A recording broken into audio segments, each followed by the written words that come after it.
Entonces, ¿qué es la divergencia? Este precisamente es un movimiento de está impulsando algo, ¿no? Yo puedo decir algo que se mueva, pues la divergencia es igual a 0 si no lo puedo atrapar y es igual a un valor si no lo puedo atrapar. ¿Listo? Entonces nosotros lo que decimos es, si recordamos el concepto de divergencia, nosotros teníamos tres leyes de Maxwell. Va a colocar en forma vectorial de una vez para que ustedes la vean. Teníamos nabla.d, ¿cierto? Teníamos nabla cruz H, nabla cruz E para el campo electrostático, ¿no? Entonces, ¿cuál nos faltaba? Nabla punto,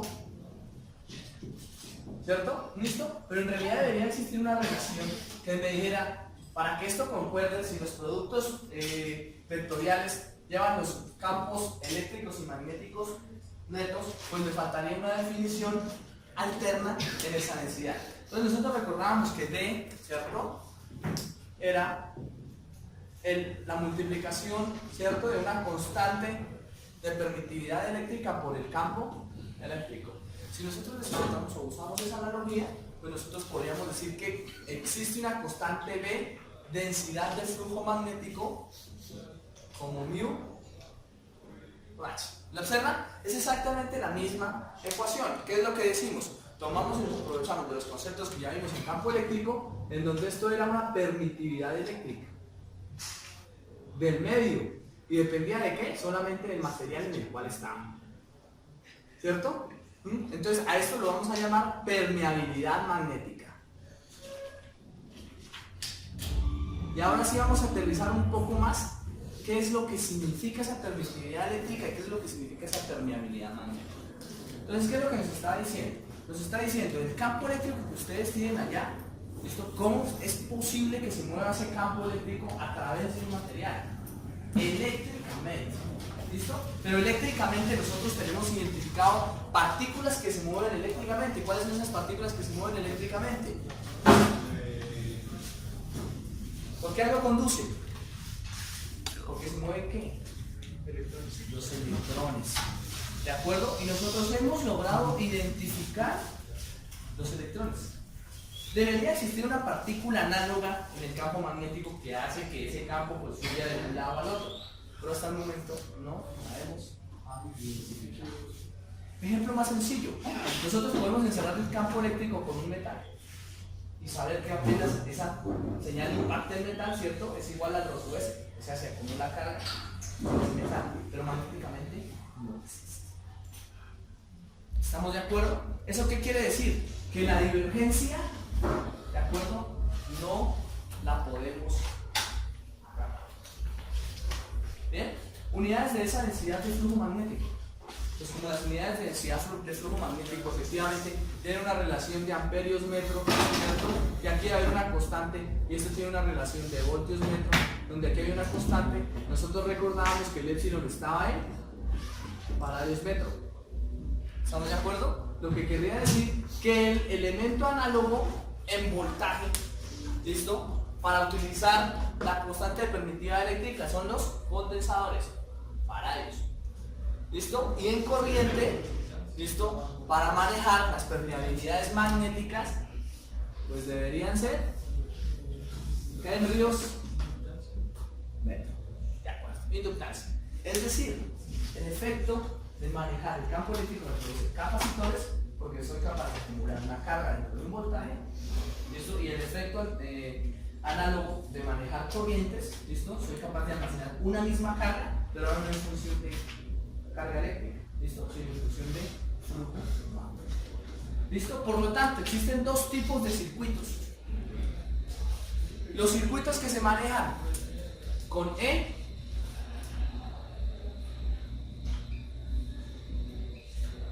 ¿cierto? Sumatoria de voltajes es igual a 0 y la relación entre la resistencia me da sumatoria de corriente es igual a 0. Sumatoria de voltajes igual a 0. ¿Cierto que sí? En campos electrostáticos. Bien, ahorita más adelante les explicaré por qué. Y entonces existen unos circuitos magnéticos. Existen circuitos magnéticos. donde es la suma de, bueno, las relaciones de circuitos, en dos circuitos, lo que se hace es sumar las relaciones de las densidades de flujo. ¿Listo? Esos los dejamos para un curso de máquinas eléctricas. Esto que seguramente ustedes, seguramente o de pronto alcanzan a ver. Bien, por el momento no tenemos específicamente, pero deberían ver la comunidad. ¿Listo? Bien. Siguiente paso. Si nosotros decíamos que existía una ley de Gauss, ¿cierto que decía la ley de Gauss? La ley de Gauss. La integral cerrada de superficie de algo, ¿cierto?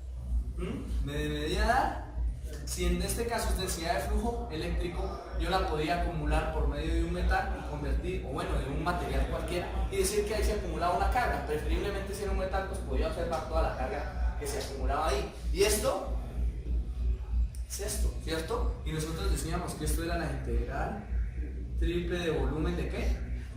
De ρ sub b. Entonces, primera para que la recuerden, de ρ sub b por el de b. Y ya teníamos carga acumulada. ¿Listo? Eso es lo que nosotros habíamos recordado en la última clase. La ecuación de Magnus en forma vectorial, la ecuación de Magnus en forma integral. Bien, enseguida intentemos hacer lo mismo con b. ¿Qué pasa si hacemos la integral cerrada de superficie de b.ds?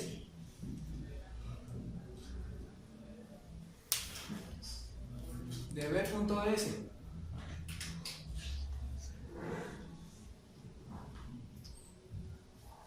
¿Cuánto creen que les deberá? Pues debería darle la cantidad y esa integral va a ser la integral triple de nabla.b, ¿cierto? En un volumen. Lo único que hice fue cambiar la letra. ¿Qué es este concepto? Divergencia. ¿De acuerdo? Entonces aterricemos el concepto de divergencia.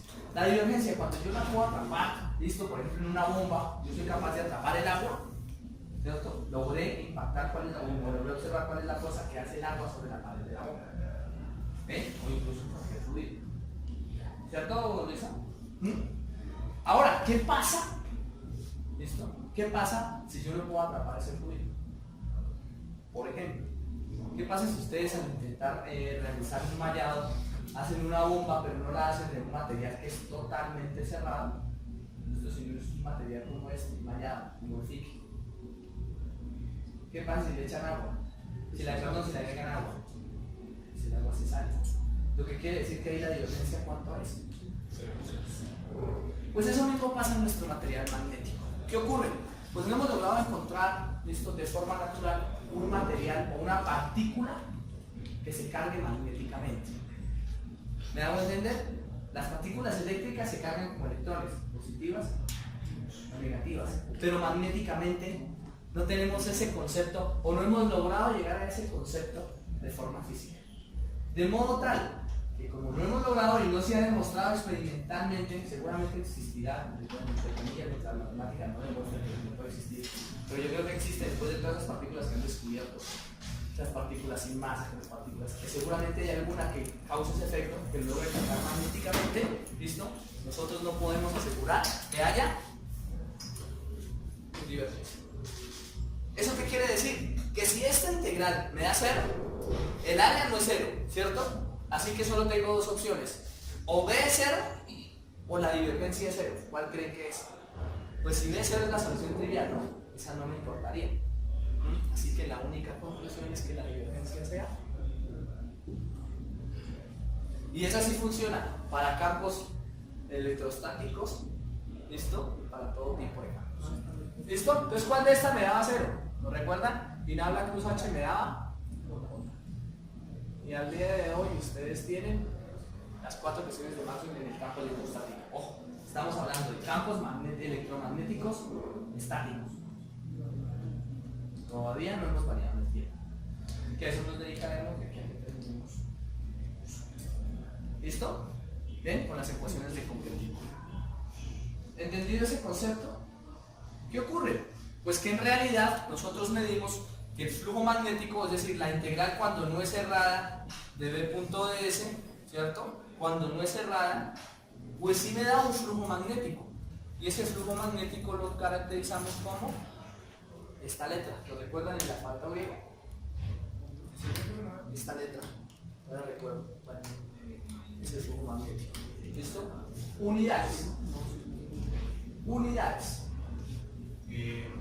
Listo, va. Entonces, aquí teníamos faradio por voltio sobre metro cuadrado. ¿Cuánto era faradio por voltio? No. ¿Cierto? Faradio por voltio de Coulomb, porque eso me daba la carga. ¿Listo? Aquí tenemos Henry por amperio sobre metro cuadrado.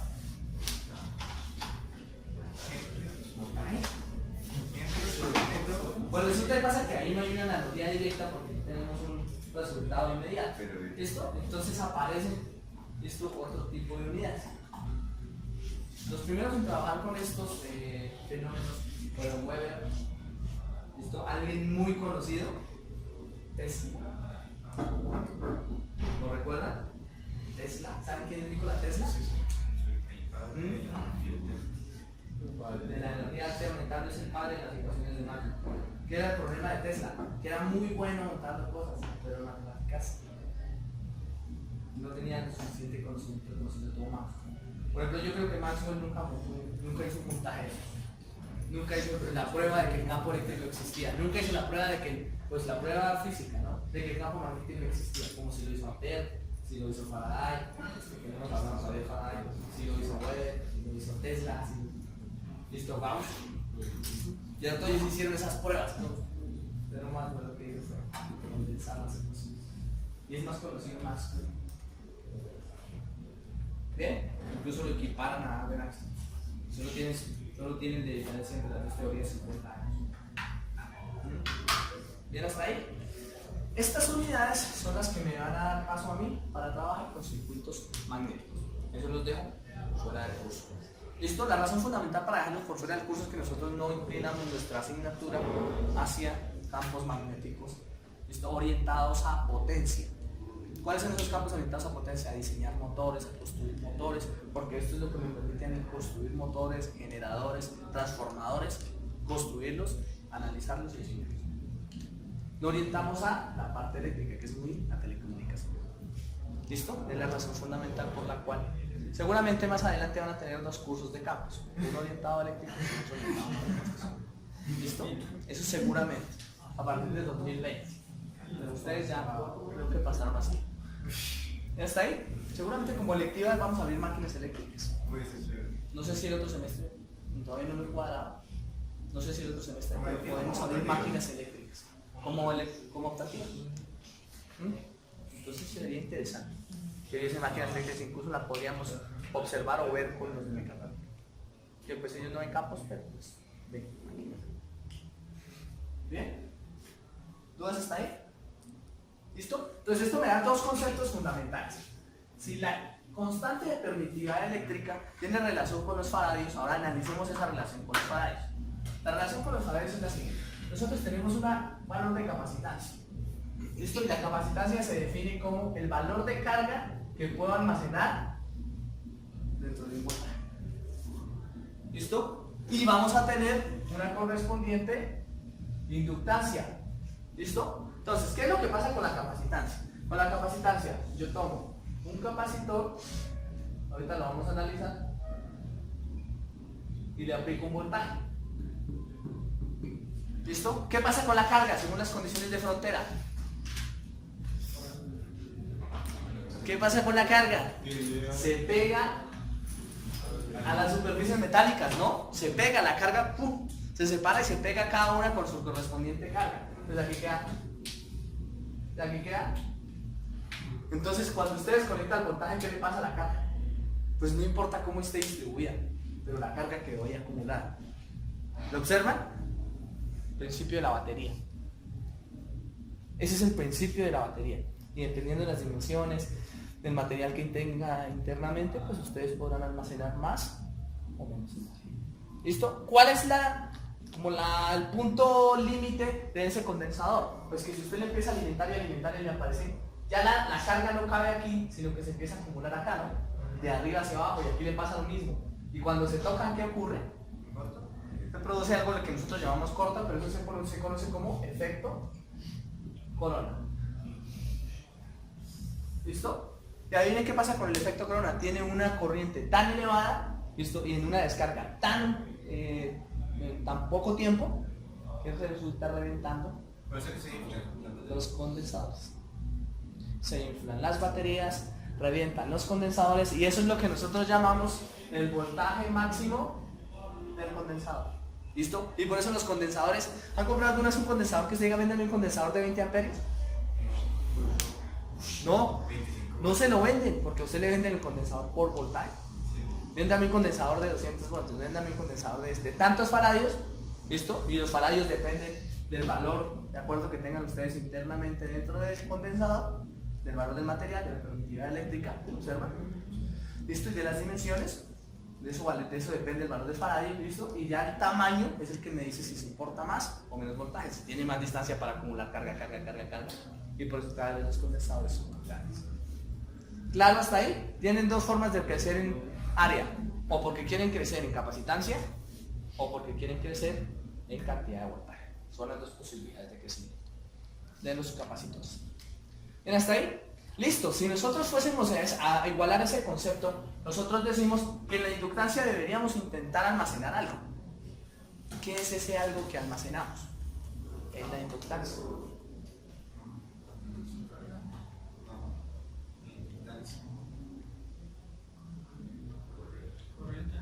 Corriente, ¿cierto? Vamos a almacenar corriente. ¿Listo? ¿En función de quién? ¿Quién la almacena?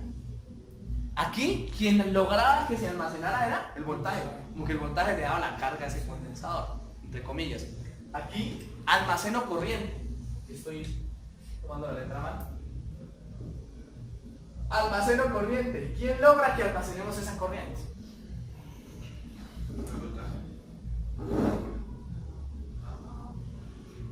El flujo magnético.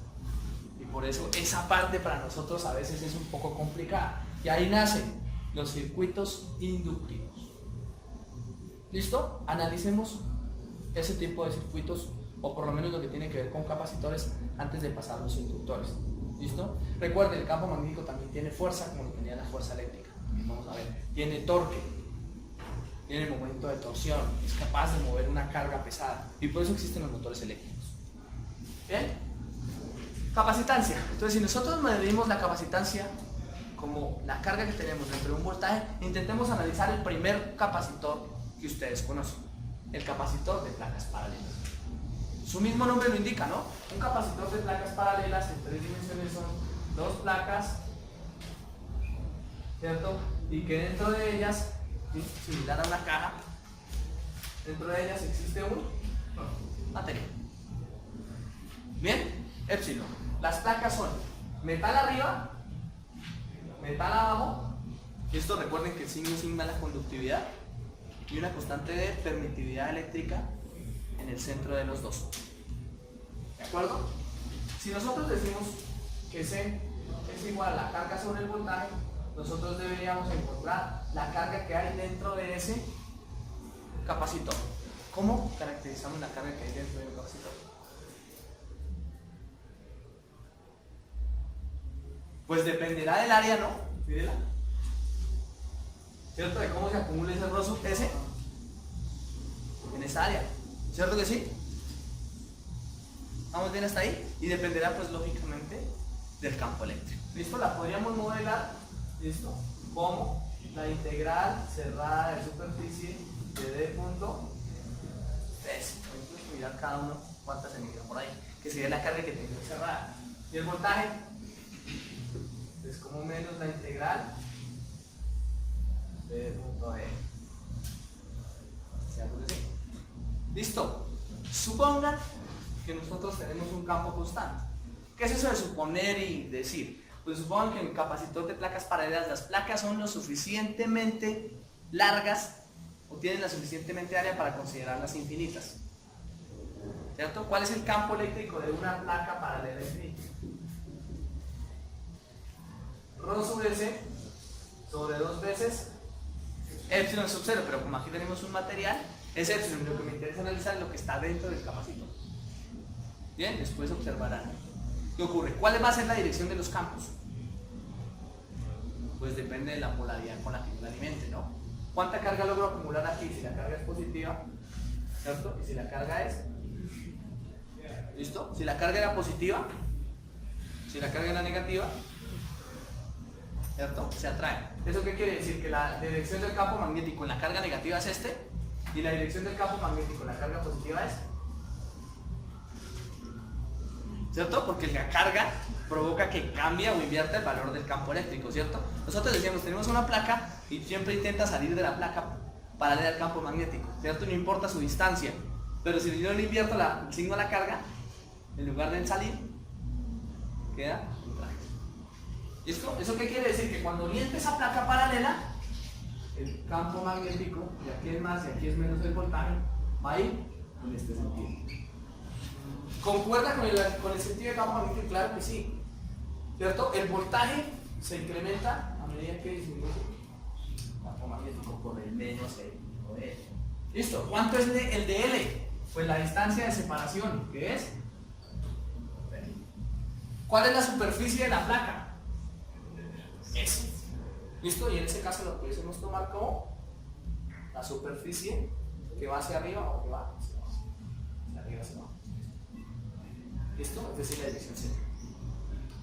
¿Listo? Perfecto. ¿Cuánto es la integral cerrada desde el punto de eso? ¿Cuánto vale la carga que yo tengo acumulada ahí? Si yo la intentase hallar por acá, la única carga donde puedo acumular, o los únicos sitios donde puedo acumular carga, ¿listo? Porque lo demás está aislado, son las dos placas de afuera.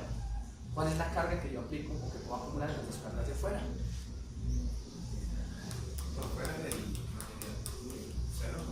¿Cuál es la carga que yo puedo acumular? Entonces ustedes dicen, pues fácil. Miren, la carga que yo puedo acumular podría hallarla por la integral cerrada del punto S, o podría decir simplemente que es la integral de superficie de ρ sub S por... ¿Cierto que sí? Listo. Pero hay una particularidad, siempre que ustedes intenten resolver esto, deben dejar en el mismo término las dos integrales. Por lo tanto, el voltaje debería quedar en función de ρ sub S, pero ya lo tengo, miren. Y va en la dirección normal, o sea en la dirección Z, ya sé que va hacia arriba. Entonces cuando haga el producto punto ya sé que la dirección es D en AZ. ¿Listo? O sea que me va a quedar ρ sub S por D sobre 2 veces epsilon sub 0. ¿Listo? ¿Cuánto aporta cada placa? Eso es lo que aporta cada placa, ¿no? El voltaje de cada placa y la carga de cada placa. ¿Vamos bien hasta ahí? ¿Listo? ¿Cuánto sería la capacitancia? Si ustedes tomasen esto como aproximado, si el ρ sub S se mantiene constante en función de la superficie, pues yo puedo sacar el ρ sub S, ¿cierto? De la integral, meterla acá, y eso es lo mismo que decir que es ρ sub S por el área. ¿Cierto que sí? Esa es la carga. Y el voltaje sería ρ sub S por D sobre. Por lo tanto, esto me va a dar 2 veces, perdón, esto es epsilon, 2 veces epsilon por S sobre D. ¿De acuerdo? Eso es lo que aporta una placa, es decir, que si sumo lo que aportan las dos placas, ¿listo? La capacitancia por placa, la capacitancia total va a ser igual a, porque es 2 veces, ¿no? ¿Listo? ¿De acuerdo? Listo. Si nosotros tenemos esto, ¿listo? O sea, me refiero aquí, el campo que aporta cada uno, ¿no? Entonces, para que me entiendan, porque yo estoy diciendo que 2 veces, pero 2 veces es el campo. ¿Listo? ¿Qué es lo que ocurre? Este aporta la mitad del campo y este aporta la mitad del campo. Un medio más un medio. ¿Listo? Porque si no me van a decir, no, pero si 2 veces es 4. ¿Cierto? 2 veces es 4, para que lo entiendan. La capacitancia total es epsilon por el área sobre la distancia entre los dos. ¿Sí? El campo eléctrico es la suma de los campos y con el P. Yo no puedo hacer la capacitancia de uno y luego el otro. Primera particularidad, siempre que ustedes calculen cualquier capacitor va a depender de su geometría, como todo en campos eléctricos y magnéticos. Los capacitores dependen única y exclusivamente de sus condiciones geométricas y del material que está dentro. ¿Lo observan? No dependen de cuánto voltaje emite. Nunca lo observan. Nunca. Ni de la corriente, ni del voltaje, ni nada. Esos son límites de operación. Pero para el diseño del capacitor, a mí lo único que me interesa es el área y la distancia.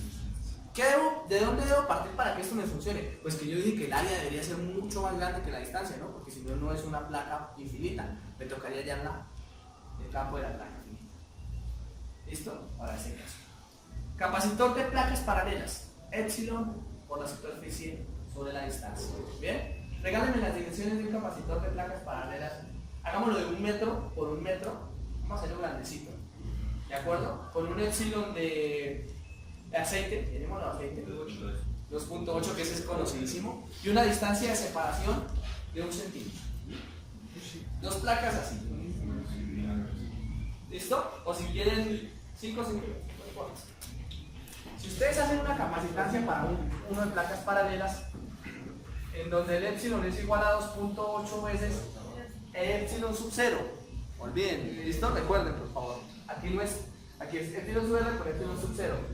La superficie es 1 metro cuadrado y la distancia es 5 centímetros. ¿Listo?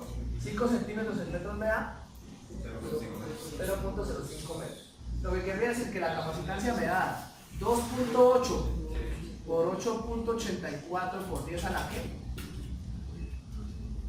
10 a la G a la menos 12 centímetros.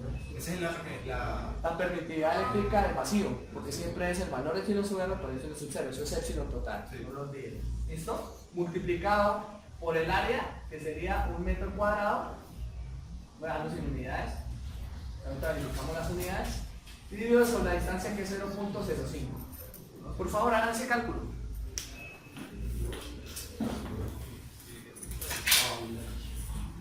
Entonces me da 2.8 multiplicado por 8.84, voy a dividirlo sobre 5 y este como es 10 a la menos 2 va 10 a la 2 por 10 a la menos 10. ¿Cuánto? 495 pico farads. Sobre metro, ¿no? Sobre metro. Pues porque ahí no se pone que metro cuadrado. Vamos a verificar las unidades. ¿De acuerdo? Entonces, unidades de epsilon. Coulomb sobre metro. Para lo acabé de decir. Sí. Para sobre metro. ¿Listo? Unidades de superficie. Unidades de distancia. ¿Lo observan? Y por eso el epsilon siempre se define en función de faradio sobre metro, porque es la forma más sencilla de poder colocarlo. ¿Sí les da este resultado? ¿Listo? 495 picofarads. Muy bien, yo digo bien. O sea, a mí en el mercado me venden una lentejita de 100 nanos, 1 micro, 10 nanos y tiene el mismo tamaño. Sí. Entonces, ¿cómo hago para variar el valor de capacitancia en función del mismo tamaño? Con el material. ¿Sí? La única diferencia entre una lentejita y la otra, ¿de acuerdo? Es que ustedes lo que hacen es cambiar el material, entonces no lo llenan de aceite, lo llenan de fibra libre. ¿Listo? Y entonces aquí ya entramos en un proceso de estandarización de fabricación en el cual eso funciona. ¿Listo? Recuerden la fuente de voltaje que hicimos con cuarzo y sal marina. ¿Listo? Y un capacitor que fabricamos acá con David Martínez. ¿La recuerdan que una vez hicimos en una proyectónica? Está en el libro de proyectónica, voy a conseguirlos en los pasos. Eso era cogíamos alimentación eléctrica, colocábamos 2 cuarzos para formar el diodo, ¿listo? Un pedazo de sal marina para formar un diodo Schottky, y hicimos un capacitor con un cilindro, lo llenamos de aceite y un poco de algodón, y funcionó perfecta. Y era una fuente de alta potencia. ¿Listo? Aplicando, o sea, eso sí era tipo MacGyver. Un poco de piedra y formar, efectivamente usted veía la multiplicación de onda completa en un osciloscopio. Bueno, entonces la pueden observar en el libro de proyectónica. Si ustedes alguno quedó con algún ejemplar o no. Voy a pedirle al profe si tiene algún ejemplar o que me lo pueda indicar. Y lo subimos en la página de proyectónica, que es muy importante tener eso. ¿Listo? Para que ustedes observen los proyectos que hicieron ahí, los controles, para el cine y todo ese tipo de cosas. Hasta ahí. ¿Bien? ¿Listo? ¿Qué pasaría entonces ahora si coloco los capacitores en paralelo? ¿Por qué? Los capacitores para las placas.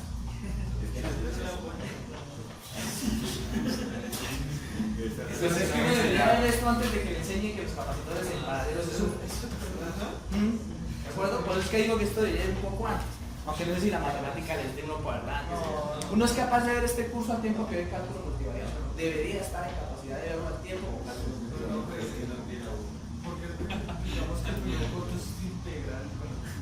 Pero es que cuando llega a cálculo multivariable ya sabe derivar, ¿cierto? Ya sabe integrar. Pero las integrales triples, digamos, como las ven. Pero es que cuando usted hace integral se sigue ya se integra. ¿Listo? Sí. ¿Vale? Capacitor de placas